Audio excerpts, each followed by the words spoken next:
यहाँ खुशियां हैं कम, बेशुमार है गम। फिर भी माया का लोभ, अट्रैक्शन नहीं छूटता है। हम सुनते हैं, फिर अपनी मजबूरियां भी जाहिर करते हैं।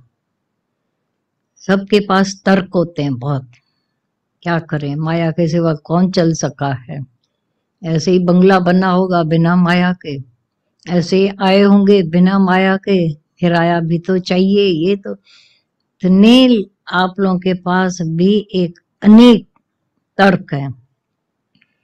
जहां से दादा भगवान की बात चली कि माया कमाने के साथ साथ उम्र भी बढ़ाई है, उम्र घटती जाती है, माया बहुत बड़ी होती जाती है, बहुत ज्यादा सिर दर्द हो जाता है, नहीं छोड़ते हैं।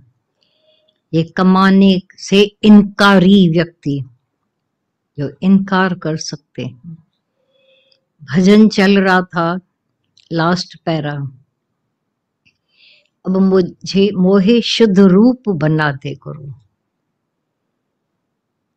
ये जो माया से थक थक कर आते हैं, मेहनत करके थक जाते हैं, अपने आप को अपने स्वरूप में टिकाने के लिए नहीं टिक पाते, तब लाचार होकर हार पड़ो स्वामी के द्वारे, दीजे बुद्ध विवेक। तब आकर हार पड़ते हैं, हार हो जाती है, ऐसा आकर गिरते हैं गुरु के सामने।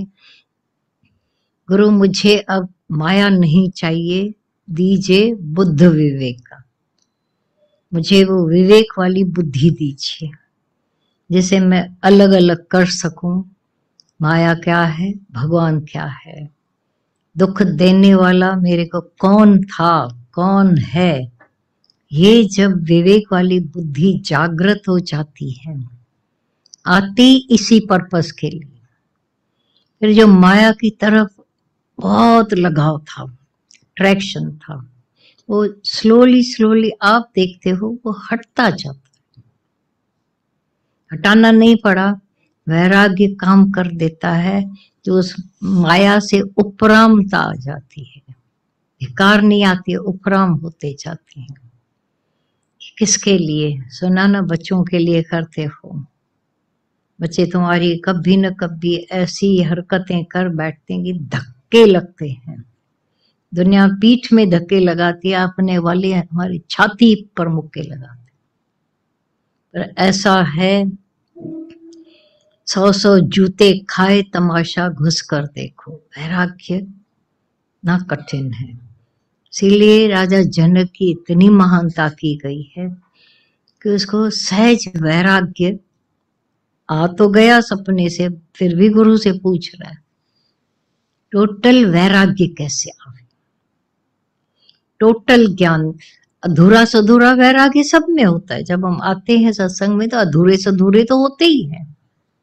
कहाँ से पूछा राजा जनक ने, मुझे वैराग्य कैसे हो ना, कंप्लीट वैराग्य, फिर कंप्लीट ज्ञान टोटल वाला, फिर कंप्लीट मुक्ति, अधूरी सधूरी मुक्ति।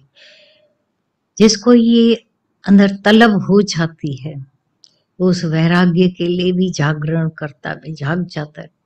ऐसा टके पैसे वाला, जैसे थोड़ा गर्म पानी, चावल नहीं पकेंगे, कोई चीज नहीं पकती है, उसके लिए फास्ट फुल ये आग, वैराग्य की आग, तब जाकर अज्ञान पकता है, खत्म होता है। ऐसा कोई भेद बता दे, ऐसा कोई भेद मिटा दे। ले परमात्मा ये सृष्टि कहाँ से आई, कौन बचाई, भेद तो बता दे। ये गुरु के पास ही राज छिपे हुए हैं, जो हमारे अंदर के भेद मिटा देता है, भेद भी बता देता है। मुलझे रहते हैं, आए थे सत्संग में सब उलझन उलझन वाले, क्योंकि सवालों के इतने जवाब, सवाल तो सबके पास बहुत हो जाते हैं, आते आते और सवाल उठते हैं। जागता है ये बंद सोया हुआ दिमाग, जाग उठता है। अब जब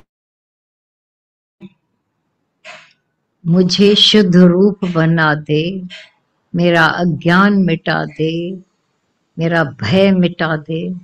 तब कोई हाथों से मिटाता नहीं है गुरु, लेकिन ज्ञान देकर ऐसा वैराग्य का ज्ञान देता है, ऐसा पूरे आत्मा का बोध देकर। और जहाँ किसी को वैराग्य पिए और बोध हो गया, उसकी मुक्ति तो यूं सहज हो जाती है। मुक्ति के लिए अलग प्रयास ही नहीं है भी, अलग कोई सिस्टम है, अलग कोई तरीका है। ज्ञान भया तो संशय भ्रम सब नाश हो गए, जिन्होंने दुखी किया था। अब जो आप खुद को अट्रैक्शन बना रहता है जगत के प्रति, माया के प्रति, नाम रूप के प्रति, कहाँ कहाँ नहीं है मन की। जैसे राई के दाने गिरे तो उसे बॉटल से निकले नहीं कि फुर करके उड़ते जाएंगे, ऐसे फैलते जाए। पहले आत्मा में थे हर एक, निकले तो बिखर गया। टुकड़े मन के, दिल के हजार हुए, कोई कहाँ गिरा, कोई कहाँ गिरा, कोई माया में गिरा, कहीं अट्रैक्शन में, पता नहीं कहाँ कहाँ बिखर गए। समेटते समेटते जिंदगी चली जाती है। और राई के दानों को झाड़ू से भी नहीं उठा पाते हो, खराब हो काम का नहीं।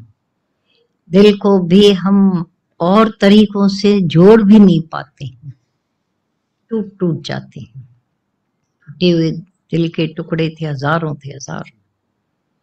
एक गुरु के प्रेम में सारा कुछ कैसे होकर के सिमट कर दिखा दें। कोई कोई ऑटोमेटिक गया, फिर अंदर आप ही आया उसमें।